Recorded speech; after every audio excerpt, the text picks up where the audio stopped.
the whole reason behind the event is kind of twofold. You know, obviously we want to create an opportunity for us to get in front of our customers, spend time with them, get them an opportunity to see and get some time with our products. But even more than that, we like to use it as an opportunity to provide value back to the folks that support us and keep us in business. We killed it, man. It was awesome.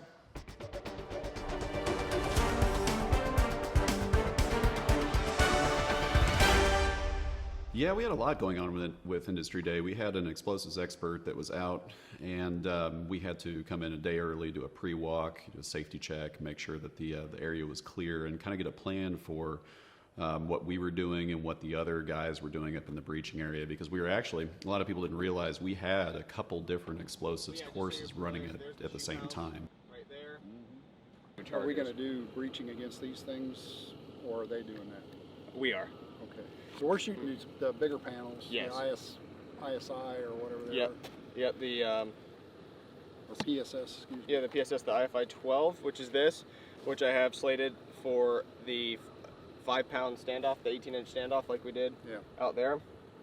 I have a 3-pound charge on the 9. Is that a contact or? Yep, contact charge. Okay. Okay. Well, then we'll do both of those first. Yep. And then, if you want to, do you want to give them the prep talk on these materials and what they are and where they're from and so forth, and then we'll do the shoot, let them go take a look at it, Yep. and then we'll back off, and I can kind of factor that into my explanation of how explosives work and why they did what they did to different things. You know, Hollywood and so forth can be like halfway between here about where this clay is. Quick safety briefs, just like, hey, this is where you guys need to stand, blah, blah, blah. Fire off the 12 at standoff. That building right there, that's that tall one, that's where you can shoot the high angle off of and shoot down here in the range. COVID threw a bit of a loop in it because we were supposed to be in May, right, of 2020, but we postponed it to October once states started reopening and all that good stuff. But all in all, it's like a 6-7 month process of like getting our stuff together, figuring out what kind of events we want to run, where do we want to host it, what kind of training classes do we want to run, what partners do we want to bring, and how do we want to integrate them into the event, and then the hardest part is getting the word out there that it's happening and getting people to to come out.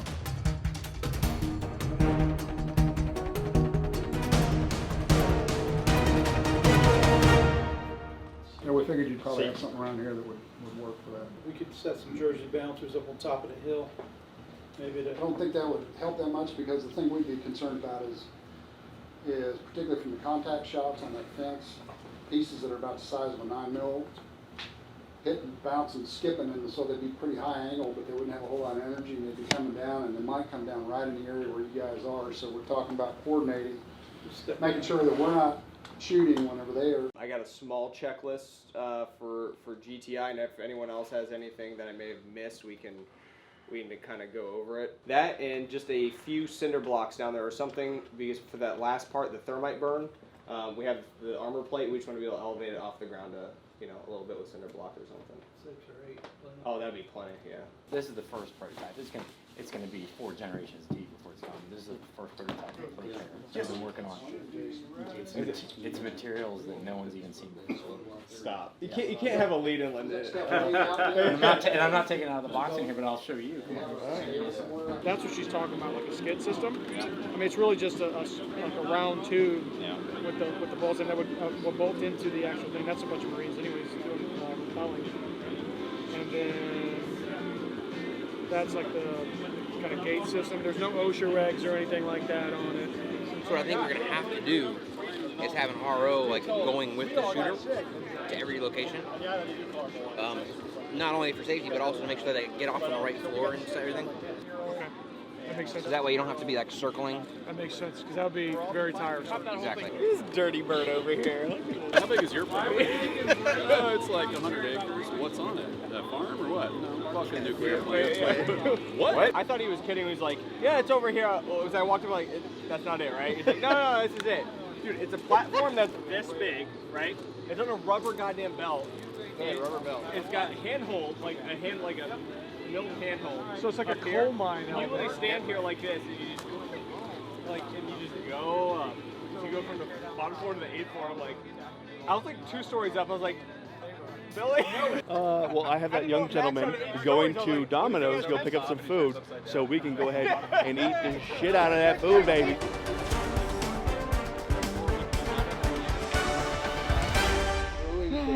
Oh, tactical! Yeah! Hell yeah.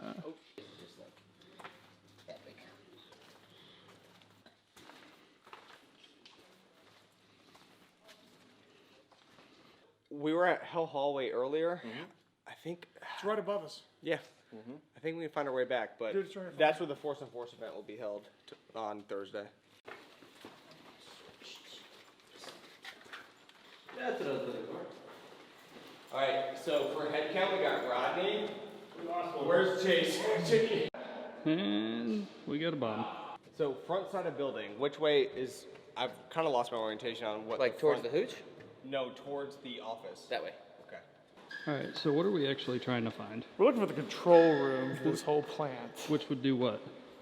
Basically controls the entire operation. So this whole place is a nuclear fueling station. It's not a nuclear power plant. They take the fuel rods, they bring them in on a train. They can basically like refuel or defuel a place, right? I mean, I'm not an expert on it, but they basically take the fuel and they process it so they can put it into a reactor or into a, like when I worked at Newport News on the shipyard, they would take the spent fuel from the aircraft carrier, they'd pick it off with a crane and they'd move it into a processing facility and then they ship it off to wherever to leave it for all eternity till the half-lives go away or whatever. So they just sit on it. But then they will bring new fuel that's already irradiated to go run the ship. Now, whatever this fuel goes to, I don't know, but it's a similar process.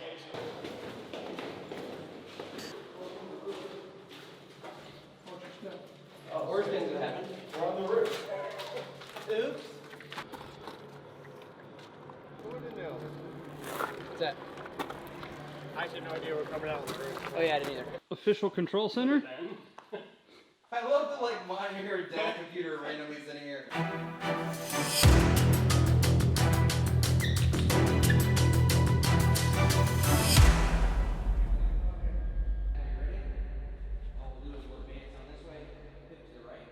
Alright boys, you ready? Friendly! Follow me. I told Mike when we got back, I was like, hey, the guy said it's on the wrong. It's great. You got some good stuff. Yeah, we found it.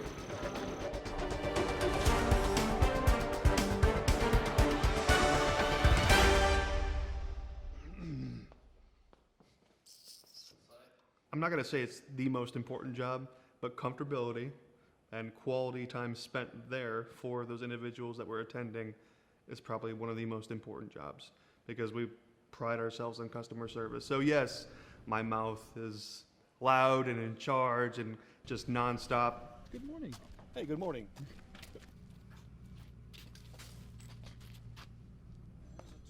Hey, wait for me. Hey, today I turned 35. It's gonna be awesome. Well, that's a jump.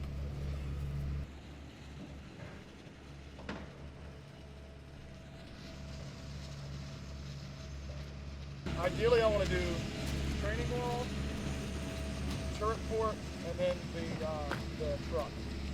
All right. Then let's just do it. I'm going to go ahead. Ready? Up.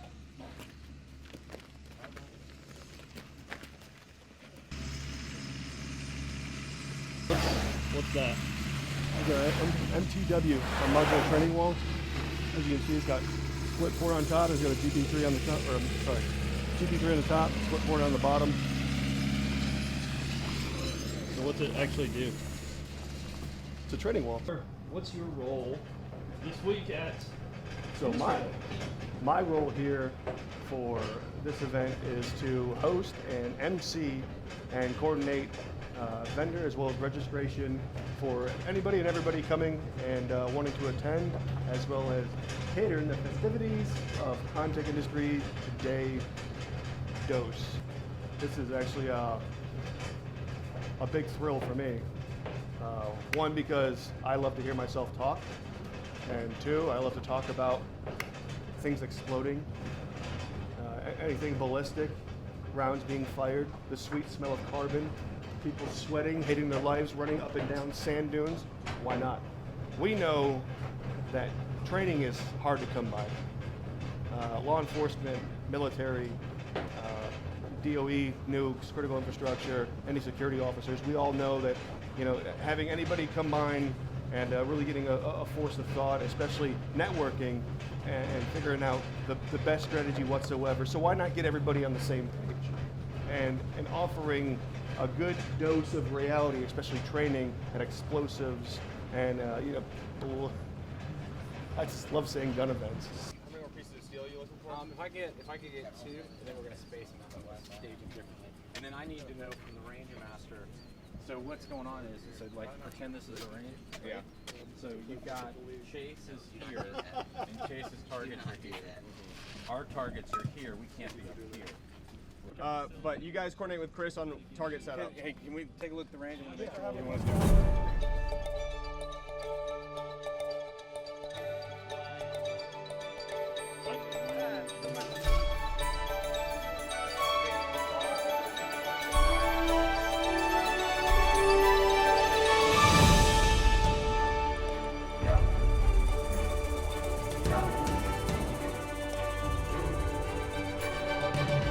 Just a standalone training course where people come out and learn like one particular skill set, right? Usually, a few day training course, people are typically going to see costs anywhere ranging from $300-400 to $1,500, depending on what the course is, and for a 2-day event like that. A number of instructors, both from GTI and B4DI, Blue Ridge Armor, different folks, to bring in some condensed training opportunities for those folks for things like ballistic shields, training from vehicles, just a number of different things, CQB, room clearing, just an opportunity for guys to come in and completely free of charge, get some good training experience, some time behind the gun, sometimes with some products they may not have seen before. With law enforcement, a lot of times their budgets are really tight. So for them to get any kind of trigger time other than like a qualification is, depending on the department, can be very difficult. So yeah, the fact that guys can come out for free and get the kind of training, get face time with a lot of like top tier instructors in their specific disciplines is almost unheard of in most places. So we're going to work, first off, we're going to walk them through the different levels of armor, the different types of shields, team shields, individual shields, the purpose and methodology to deploy those weapons and those tools, what they'll stop, what they won't stop, how to effectively create an environment that your armor will succeed based on the level of threat that you're facing. We have level 3 all the way down to, we have handgun 3A, and we have level 3 barriers. And then we're going to work on static shooting, we're going to work on movement, and then we're going to work on position of retention. As if you were coming close to a threat, you want to make sure that you can pull that weapon in. And then we're going to talk about running some of the smaller individual shields with both a handgun and a rifle, with really very little deterioration in their performance of generally using 2 hands.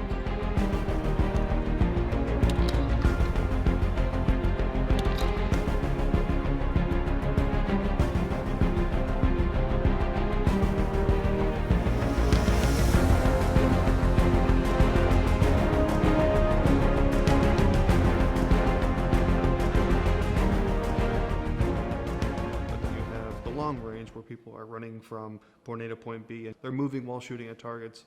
And I think the most impactful is probably going to be the moving and shooting on targets.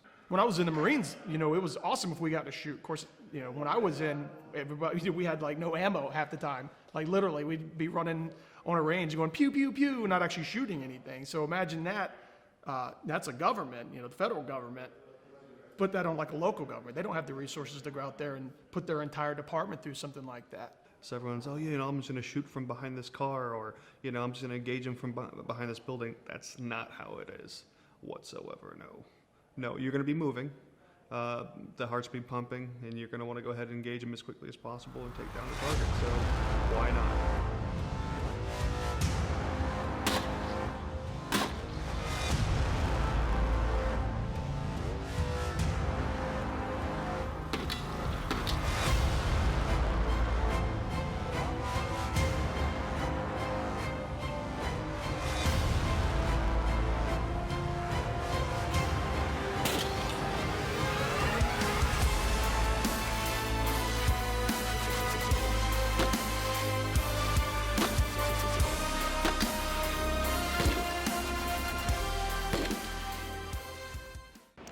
Chase, What's how up, are man? you? I'm How was awesome. today? Great.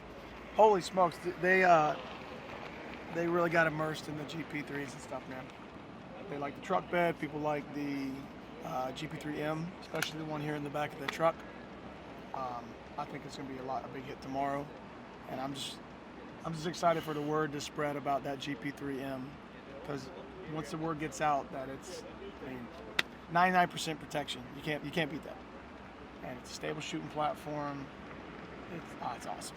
It is awesome. Again, kind of a twofold purpose on day one was get them familiar with some of our training equipment and stuff that they use, and take those training courses and that practical application that they were doing on day one, whether it was using our shoot house for the CQB portion to prepare for day two, whether it was the shield training course to prepare them for the fire maneuver with shields on day two, stuff like that, those particular training courses, as well as fighting from vehicles, right? So we also did that in more of a competition fun format on day two as well, right? It's a lot different when you can kind of get in behind something and use it kind of in a realistic scenario, as opposed to just seeing pictures of it on the website, things like that. So they're shooting out of shields, they're shooting out of weapons ports, a lot of stuff that these guys may or may not have ever even come across before. So to get them familiarized with it was really the intent of day one.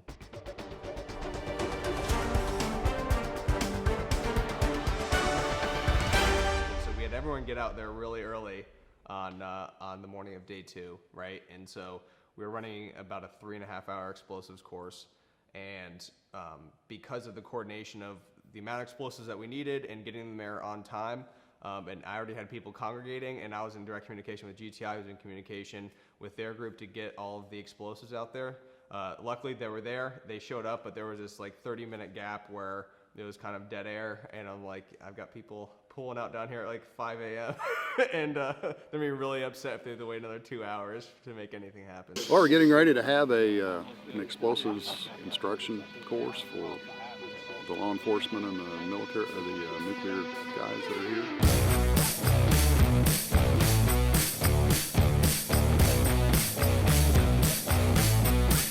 Everybody always likes to be around explosives anyway, so it's going to be kind of a thrill, I think.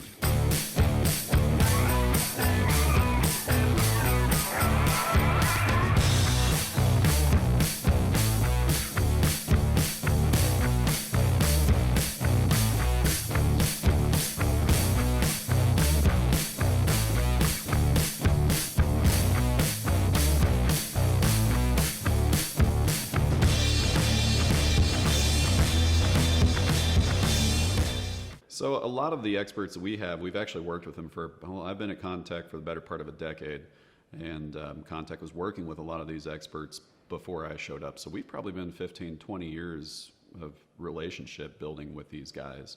And, it's just through consistent work and, I don't know, doing cool projects and being good people, and I guess paying the bills that they continue to come back and continue to talk to us. But at the same time, too, they're all really good people, and they're all just, they bend over backwards to help you out. Obviously, the idea is just to show them what else is out there and let them really kind of break their little outside of their little box and say, hey, this is the company that can help us fill this gap. It may not be one of their products they have right now, but we can develop one for them. It was just a cool opportunity for guys to be able to get behind not only some cool weapon systems like the Barrett 50, but to be able to shoot from the top of the tower out at fairly long distances, and that was just a really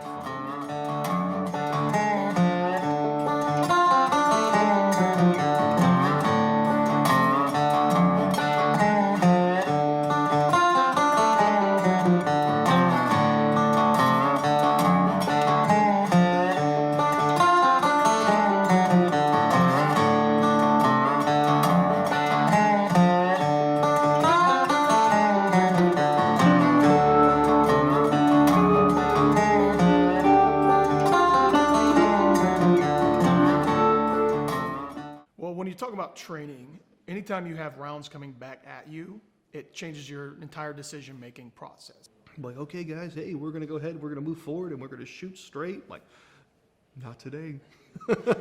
Today you're going to feel that pain, baby.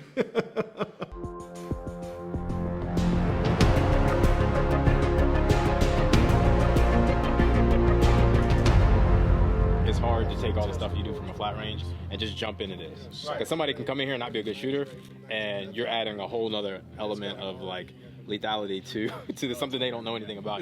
We call it like an operator's worst nightmare. A bunch of doorways. Some of the rooms are short rooms. Some of the rooms are big rooms that are connecting, and basically you have to figure it out. It's like a giant maze. Not understanding the angles is the biggest thing. This hallway presents offset doors, straight opposing doors, center fed rooms, corner fed rooms. It's just really got a combination of everything, and a lot of people, instead of just keeping the basics in mind, get overwhelmed by just the ridiculous amounts of angles that are all happening at one time. And a lot of people are just overwhelmed. And then after a couple runs, they kind of figure it out and realize that if you just take it one piece at a time, just like anything else, it's just as workable as anything else. But it's first time you see it, it's very intimidating, especially if you know there's gonna be people shooting back.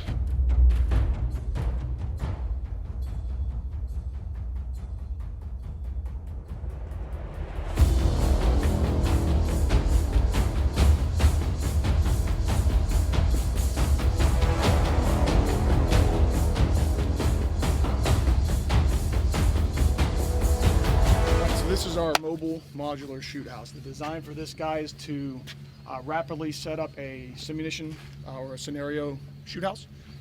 If you want to run canines too, if you want to run just basic scenarios, you want to do any kind of whatever your law enforcement or nuclear security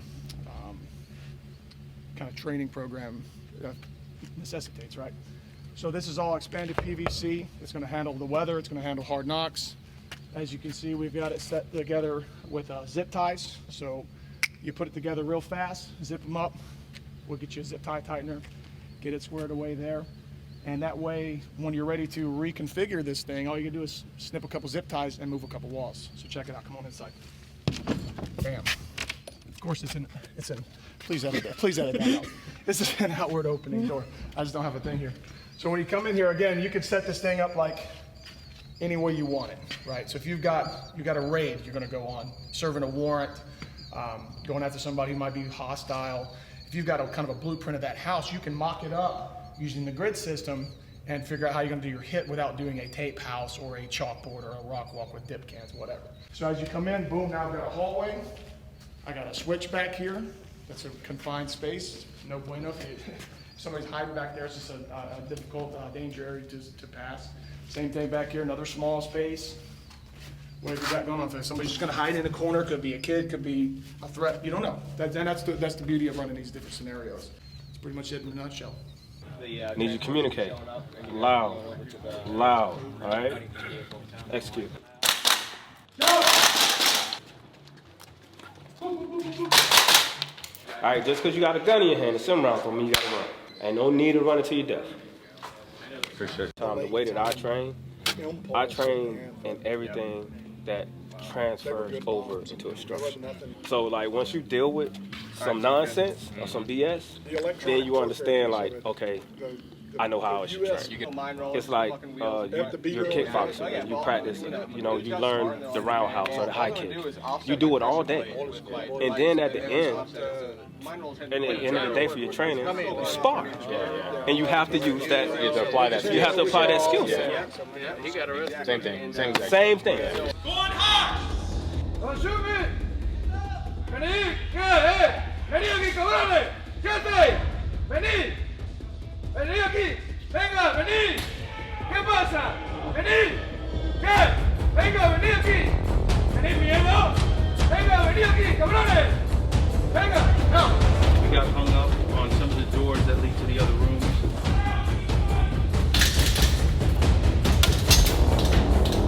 It's a shitstorm.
got hit or not. It was kind of amped when I charged that one room and kept going to the end, and there was a window for the next room. That was 2 guys out, but otherwise we got eat up from the end of the hall. When you get met with that type of violence, you have to do something to regain your fucking momentum. All right? So you gotta match and exceed that level of violence, all right?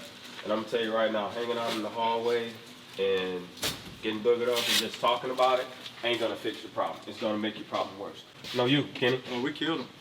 Yep. Yeah, we killed him. All it do. I'll respawn. I think one of the most impactful things was in the beginning when we were giving the safety brief, and my dad's holding up a brick of C4 and saying, if this were to detonate in my hand, I would be gone. The whole front row would be gone. Most of the back row would be gone, and that's just out of this little, this little component. Being able to see all the new equipment, the shields, first time in using shields with a long gun. That's my takeaway. We may have squeezed quite a bit into 2 days, and it was a blast. It was awesome. We're not currently using shields, so our takeaway to this is come back and with all the information and hopefully deploy shields in the near future. I want them to leave with a lot of excitement, number one, because anytime you go to a training event, you come back and you're just fired up. Like, man, guess what I just got to do this weekend, and now you're going to talk about it. So I want them to have a good time, number one. But be able to take it back to their unit and say, guys, we can organize a lot of this stuff, and we now have a group that can help us organize, train, and be more proficient at our job. To have an event that is really all in one place, but it has the cross training that we saw this year, but on a much larger scale, honestly, is what I want, and to be able to create more. Create larger, more in-depth force-on-force events, because that's ultimately what it boils down to. You do all these bits and pieces of training, but the closer you can get to the real thing is doing actual, force-on-force, where you're, conducting your mission, your adversary is doing their mission, and so, creating environments at GTI where, like, law enforcement can walk away and say, man, I trained up on day 1 and 2, whatever the case is, and was able to put it into real world applications you can get on day 3. And same thing for the nuclear guys. I think there's a lot of cool stuff we can do out there on the force side for the nuclear guys. Yeah, and that was the goal, and the goal next year too is to involve the vendors and everybody a little bit, even more. If if we're sitting there at the modular shoot house and somebody forgets to bring his kit with him, maybe have a vendor that has kit there or is repping a different type of kit to be able to say, here, since you didn't bring any, try this. They can come back, and at the end of the day, nobody gets hurt. It's dissolved peacefully, and justice does its thing. I have no idea what the plans for next year I'm telling you, next year it's gonna be off the chain. Because who doesn't want to bring the baddest?